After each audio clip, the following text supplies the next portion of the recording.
Добрый день, дорогие друзья! Приветствую вас на канале LongSwim. Тем, кто смотрит это видео первый раз, пожалуйста, устраивайтесь поудобнее. Обязательно подписывайтесь на наш канал, нажимайте кнопку колокольчик, ставьте лайки, пишите комментарии. Эти ваши действия помогают нам продвигать канал. Тема сегодняшнего видео – почему нарушается work-life баланс, что с этим делать, как колесо жизненного баланса помогает решить эту проблему. Это видео войдет в плейлист июль, и в первом месяце второго полугодия мы начинаем понимать, что цели, которые поставлены на этот год, успешно стремятся к своему логическому завершению. В ноябре этого года мы будем подводить свои итоги, и один из безусловных элементов подведения этих итогов – это наш work-life баланс между работой и собственной жизнью, в какую сторону мы больше всего наклонились, что при этом потеряли и каким инструментарием пользоваться для того, чтобы смотреть, что эта ситуация нас не сильно напрягает. Колесо жизненного баланса LongSwim говорит нам о балансе.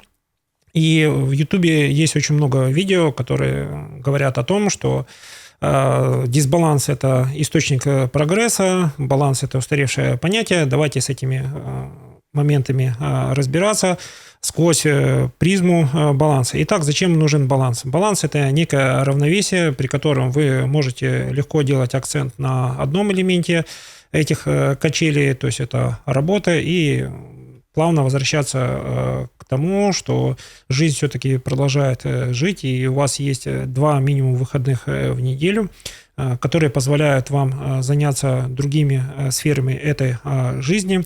И чем помогают 8 сфер колеса жизненного баланса в этой ситуации? 8 сфер колеса жизненного баланса LongSwim, они позволяют нам на одном визуальном представлении понимать, какие цели мы преследуем. И если мы к цели идем в наших стабильных состояниях, а стабильное состояние у нас это 4, 8 и 8, 10, это означает, что цели мы достигаем без лишнего напряжения. Первые признаки нарушения work-баланса – это состояние 0,4, которое присутствует, и оно характеризуется высокой энергоемкостью, то есть мы в этом состоянии очень быстро теряем энергию. Те эмоции, которые у нас переполняли положительные, они резко сменяются каким-то напряжением, резкой потерей энергии. И давайте сейчас посмотрим, как в каждой сфере, какие инструменты задействовать, чтобы поднять свой уровень жизненной энергии до состояния 4,8. И если вы попали в состояние 0,4, вы знали варианты очень быстрого восстановления, очень быстрого выхода из этой ситуации. Кто еще любит или у него есть привычка наслаждаться своим состоянием 0,4, пожалуйста, расскажем вам и инструментарии плавного выхода из этой ситуации, когда вы из состояния эмоциональной качели плавно переходите в состояние 4,8. Для кого-то это очень важно, не забываем и про эту категорию наших слушателей. Те, кто в автомобиле, пожалуйста, наслаждайтесь дорогой, слушайте наши замечательные видео. Давайте обратную связь, о каких темах вам интересно было бы поговорить. Для этого достаточно просто написать в комментариях. Все комментарии мы читаем, обязательно по возможности на них отвечаем. И я начинаю с первой сферы, это сфера яркость жизни. Почему здесь нарушается work-life баланс и за счет чего мы можем вернуться к состоянию равновесия. Баланс – это всегда про равновесие, и в сфере яркости жизни, если мы понимаем, что наш еженедельный отдых нарушен. Бывают такие ситуации, когда в течение месяца нужно работать без запланированных выходных. В колесе жизненного баланса LongSwim у нас несколько иной взгляд на эти вещи. Если вы обладаете достаточно высокой энергетикой, вы находитесь в 8-10, вам в принципе и отдыхать-то не нужно. Вы к концу рабочего дня имеете 50% этой энергии, вы свои идеи, цели достигаете с помощью других людей. Ваша задача формулировать цели и воодушевлять людей. Если вы находитесь в состоянии 4-8, вам уже нужно немного работать самому, быть в гуще этих событий. Вот здесь вот нарушение work-life баланса имеет свои последствия, поэтому не забываем обязательно об отдыхе. И если вы работаете без выходных, у вас обязательно должна быть замечательная мотивация, места силы, из которых вы можете черпать свою нескончаемую энергию. Люди в состоянии 4-8, они обладают таким замечательным талантом, как они заряжают окружающих, то есть это такие вот катализаторы в системе сообщества. И люди при вашем присутствии в состоянии 4-8, они имеют более высокую производительность, хотя вы сами свою энергетику не... Ну, принцип катализатора в чем заключается? Он сам не расходуется, а помогает стимулировать процессы. Я немножко нырнул в химию. У кого есть какие другие определения, яркие образы, пожалуйста, пишите в комментариях. Возможно, со временем мы заменим мой термин на ваш, и я буду этому очень сильно рад. Итак, в сфере яркости жизни, если вы находитесь в состоянии 0,4, вам соблюдение графика дня, распорядка дня очень важный шаг. Поэтому те, кто начинает колесо жизненного баланса, они начинают с очень традиционных вещей. В 10 часов ложимся спать, стараемся утром вовремя вставать. И такой вот баланс, когда вы хорошо высыпаетесь, дает вам грандиозный толчок с точки зрения реализации ваших планов. Если вы режим дня ложиться до 22:00 выдерживаете хотя бы в течение месяца, дальше начинаются, на мой взгляд, необратимые изменения, когда у вас появляется легкость решения задач. Поэтому времени через сферу яркой жизни выровнять свой дисбаланс в сфере отдыха и работы вам месяца будет достаточно, чтобы вернуться к состоянию своей максимальной производительности. Следующая сфера – духовный рост и творчество. Как здесь нарушается work-life баланс? В первую очередь это отказ от своего хобби или возвращение к своему хобби. Поэтому любое дело, которое вас вовлекает, которое дарит вам положительные эмоции, пожалуйста, практикуйте. На мой взгляд, каждые 10 лет, то есть в периоде от 20 до 33 лет пробуйте новое хобби, просто пробуйте, потому что, попробовав новое хобби, вы тогда в полном мере оцените то хобби, которое у вас было. В возрасте от 30 до 40 лет пробуйте хобби, где больше всего единомышленников. Для вас это замечательный легкий повод влиться в круг единомышленников, просто найти новых друзей и знакомых и попробовать себя в новом хобби. Возможно, у вас в этом хобби ничего не получится, но вы туда шли для того, чтобы найти новых единомышленников. В сфере 40-50 лет мы заходим в новое хобби, чтобы наш опыт наставничества соединился с какими-то новыми навыками. Мы с теми людьми, которые увлекаются тем же хобби, делимся своими навыками. Наш переработанный опыт позволяет в этом хобби достигать каких-то интересных результатов. Даже если ничего не получится, для кого-то вы ставите наставником, то есть вы в это хобби заходите уже более увлеченным человеком. И в возрасте 50 лет ваше хобби уже должно быть одной из самых любимых. То есть у вас на выбор 4-10, пускай будет хобби, вы выбираете, там, первые полгода занимаетесь 5 хобби, в следующие полугодие занимаетесь следующим хобби. То есть вы занимаетесь тем делом, которое вам нравится, оно не обязывает вас быть каким-то выдающимся человеком, это просто то, что разгружает ваш мозг, делает его пластичным, который формирует параллельные связи между полушариями. Найдите еще там 10, 15, 20 аргументов для того, чтобы ваша сфера духовный рост и творчества находилась в постоянной трансформации. Для этого мы и пробуем различные хобби, чтобы наш баланс обладал различными инструментами, и мы при заходе в дисбаланс выбирали тот инструмент, либо который мы лучше всего владеем, либо тот инструмент, который больше нам нравится ввиду сложившихся обстоятельств. Следующая сфера – это сфера карьеры и бизнес. Как здесь нарушается баланс? Для мужчин в сфере карьеры и бизнес, баланс в сфере карьеры и бизнес – это самое уязвимое место. Здесь мужчина мы амбициозный. Здесь 80% приложения его энергии. Здесь идет столкновение различных интересов. Естественно, вы будете приходить к тому, что вы, стараясь выиграть в этой нескончаемой гонке, нарушаете свой баланс между работой и отдыхом. Это все чревато тем, что в сфере друзья и окружения начинается напряжение, потом страдает сфера отношения и семья, и этот процесс может быть как карточный домик очень быстро сложится, если у вас нет замечательных жизненных принципов. Если ваши жизненные принципы хорошие, стабильные, вы ими гордитесь, и они помогают вам выстоять в тяжелой жизненной ситуации, обязательно параллельно со сферой карьеры и бизнес прорабатывать сферу своих жизненных ценностей. Как выйти здесь из дисбаланса? Первый вариант – вернуться к своим хобби. Второй вариант – попробовать себя не во внутриконкурентной борьбе на работе, а выход в новую сферу. И самый лучший, самый гармоничный выход из этой ситуации, на мой взгляд, он останется и на достаточно продолжительное время, на первое десятилетие, на второе десятилетие. Пробуйте создать собственный бизнес. В новом бизнесе вы самостоятельно решаете, что вы будете делать, в каком объеме, до какого периода развивать, или просто этот бизнес будет приносить вам стабильный, не очень сильный доход, и это вас избавит от вот этой вот бесконечной изнуряющей гонки. Следующая сфера – это сфера деньги. Как здесь нарушается work-life баланс? Миссия сферы деньги, так же, как и миссия сферы семьи и отношения – это сохранить и приумножить. В семье мы сохраняем то, что помогает нам выживать, чувствовать жизнь во всех проявлениях. В сфере деньги, если вы имеете какие-то накопления, 1/3 накоплений нужно пробовать приумножить.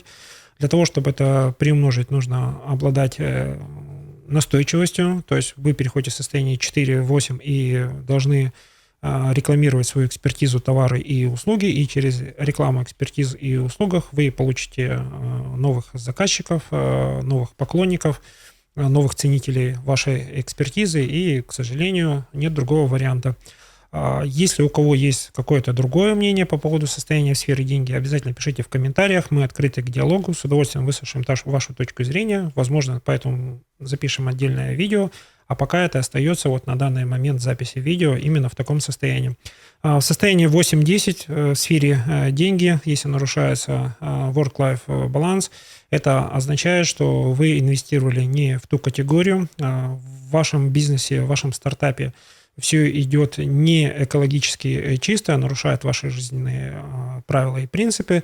Если это ваш первый стартап, это, безусловно, опыт. Если это ваш второй, третий стартап, старайтесь все-таки делать стартапы, которые соответствуют вашим жизненным принципам, которые решают какую-то задачу общества. И это дает вам возможность быть новатором или первооткрывателем, тот, кто решает эту задачу. Надеюсь, вы решите ее хорошо и кардинально, и на долгое время. Следующая сфера – это сфера личностный рост. Как здесь нарушается work-life баланс? Самое простое нарушение – у вас избыточное количество знаний, вы их не трансформируете к повседневной деятельности, не считаем нужным применять.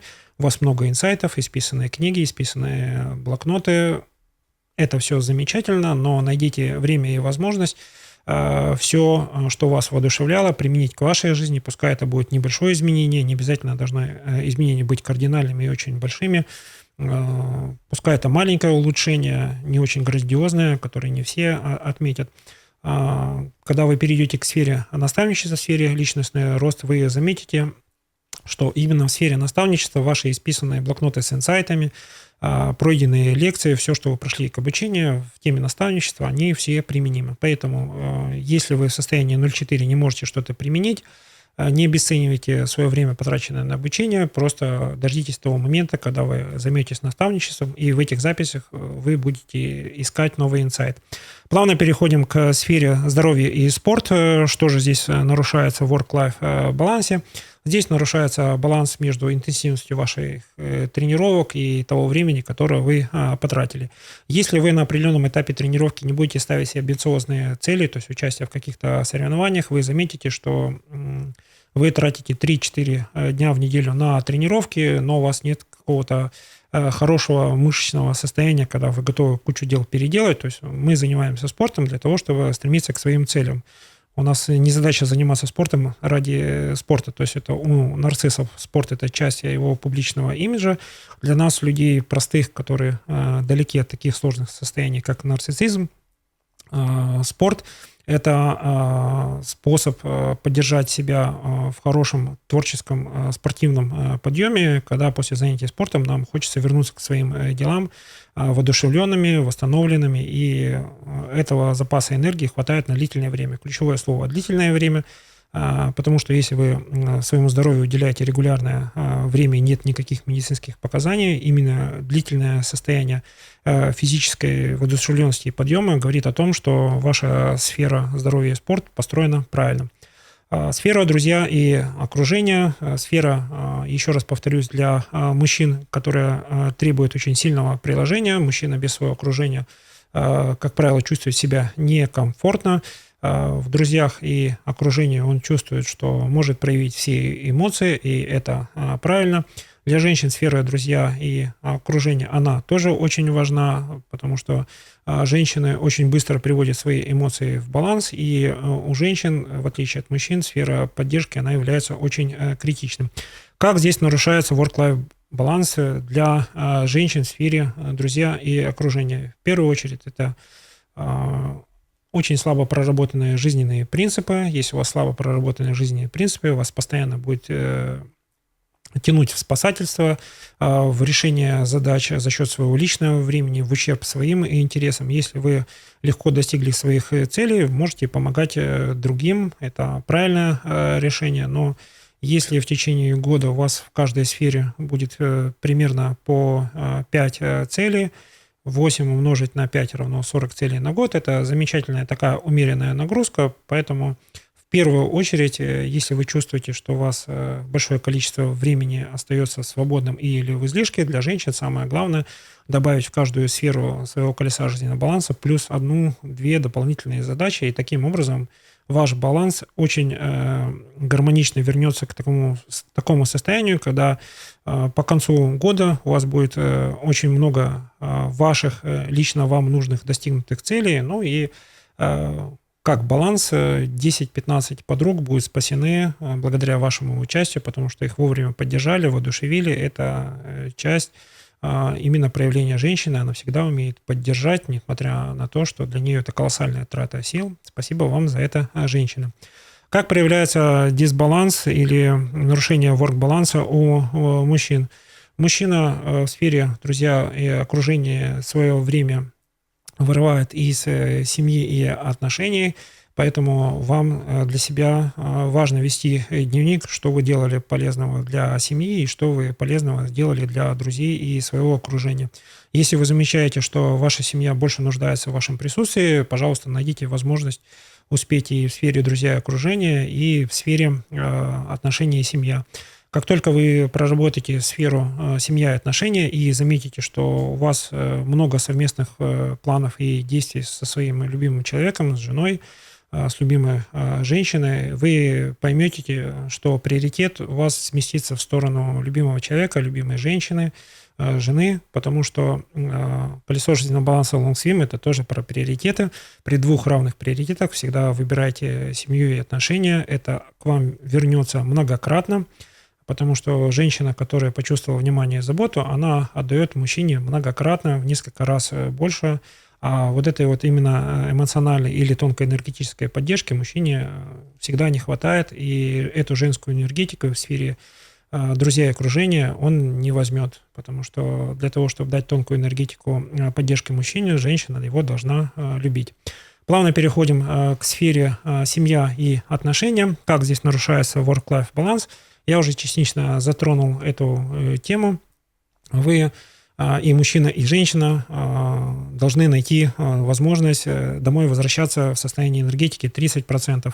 Это гарантия того, что вы будете в хорошем эмоциональном состоянии, и у вас будет достаточно сил и возможностей, чтобы планировать что-то на ближайшее будущее, планировать свою рутинку, планировать свои краткосрочные достижения, планировать свои долгосрочные достижения.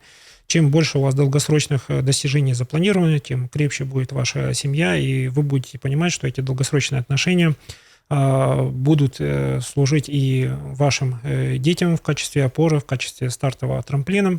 Если вы зарываетесь в рутине, то есть очень много противоречий в рутине, вам нужно подняться по энергетическому состоянию до уровня 4-8. Смотрим начало видео, начинаем с яркости жизни. Если вы оба в состоянии 0,4, это первый признак того, что вы одновременно получили дисбаланс или нарушение work-life баланса. Здесь выхода нет, кроме одного – уйти в свой дневник состояний и эмоций, согласовать тот период времени, когда вы находитесь в более высоком энергетическом состоянии, и в более высоком энергетическом состоянии у вас появляются совместные действия. Именно совместные действия укрепляют больше семью, а не совместные переживания. Совместные переживания в состоянии 0,4, даже если они начались с бурного восторга и хорошего чувства юмора, все равно переходят в отрицательную стадию, тем, кто изучает теорию колеса жизненного баланса, смотрите плейлисты «Колесо жизненного баланса для любимого человека», там все подробно рассказано. Я вкратце вам еще раз повторю. Состояние 0,4 ваши жизненные планы никогда не будут переходить к совместным действиям. Совместные действия – это состояние 0,4, как минимум одного из супругов, одного из любящих людей. Состояние 4,8 на момент переговоров должно присутствовать. Если вы на момент переговоров смогли что-то запланировать в дневник, это значит, что есть шанс более 60%, что все запланировано, вы приведете в действие.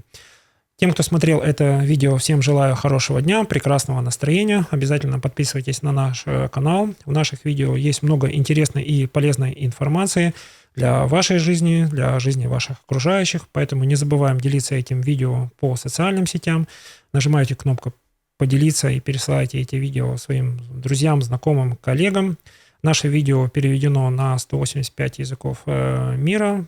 Поэтому если ваш знакомый, коллега не знает русский язык, через субтитры он может посмотреть, в чем суть этого видео. Ну, а за эмоциональной поддержкой он обратится к вам, чего вам я и желаю. У вас все получится, в вашей жизни будет так, как вы запланировали. Я в вас верю. Всем хорошего дня.